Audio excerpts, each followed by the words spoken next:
கூட தேவையில்லை.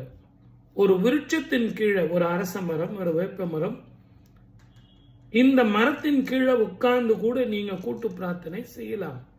எதிரில் சுவாமி இருக்கணும்ன்ற அவசியம் கூட கிடையாது. அதற்கு சின்சியரா நீங்க அந்த வழிபாடு செய்தால் போதும். இதனுடைய உண்மையான ரகசியம் புரிஞ்சுங்க.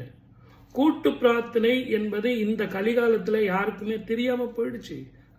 முதல்ல ஒரு அட்ஜஸ்ட்மெண்ட்டே இல்லைங்களே, ஒருத்தர் புரிந்து கொள்வதே இல்லைங்களே. அதனால கூட்டு பிரார்த்தனை என்பதே இப்போ இல்லாம போயிடுச்சு. அதுக்கு முன்னாடிலாம் ஒவ்வொரு ஞாயிற்றுக்கிழமையும் கூட்டு பிரார்த்தனை அப்படின்னு சொல்லிட்டு செய்வாங்க. அதுல அந்த கூட்டு பிரார்த்தனையில நீங்க கொடுக்கிற நண்பர்கள், உறவினர்கள், அவங்க அப்பா அம்மா, மூதாதையர்கள், இதை எல்லாத்தை விட அவங்க இறைவன், இத்தனை பேரும் அங்க ஒன்று கூடுகிறார்கள். இவங்க எல்லாம் ஒன்று